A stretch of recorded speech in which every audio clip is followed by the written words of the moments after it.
Hello and welcome to WFAKE News. This is Mickey Wilcox and I have your news headlines for today. For the first time since the 1970s, there has been a lunar landing.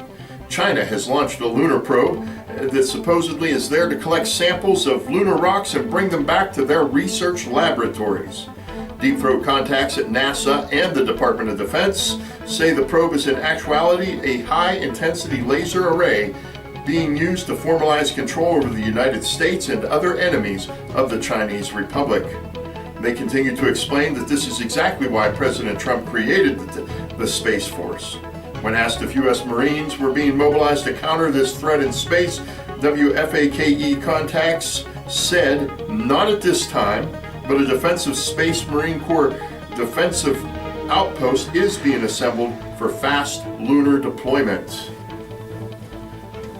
Reported by the Associated Press, the NASDAQ is set to require companies to maintain a diversified board to give an accounting of why they cannot do so.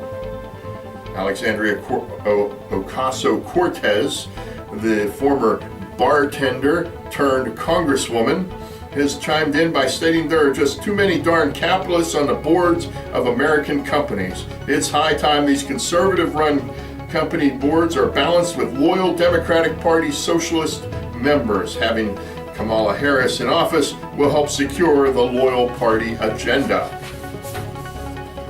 Democrats are excited that Pennsylvania and Georgia have certified Sleepy Joe and the Hose win in these states.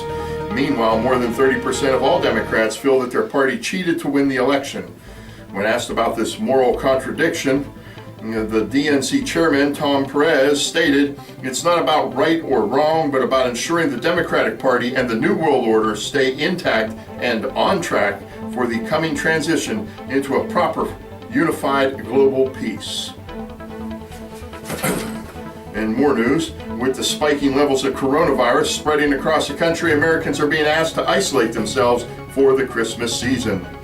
We are also being encouraged to increase our online purchases, buying as much stuff as possible to keep ourselves busy and drive us further into debt. In a press release from the American Conspiracies leader, Ital Fraud stated the goal was to drive the common American into such deep debt and deep sense of helplessness that when Joe and the Ho take over, they will all praise their great wisdom by allowing us to be included in the new Democratic Socialist reform measures.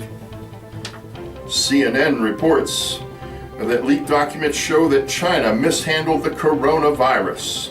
When WFAKE News correspondents contacted the U.S.-Chinese liaison for more information about this developing story, Chinese officials acknowledged that they did mishandle the distribution of the COVID-19 virus, which allowed it to infect more than its targeted populations. They promised to do better with the new, more aggressive virus being developed called COVID-21. When asked about the lab at Wuhan, WFAKE News was told that all guilty persons have been executed and new biological warfare specialists have been brought in to take over. I'm Mickey Wilcox and this is your WFAKE News headlines.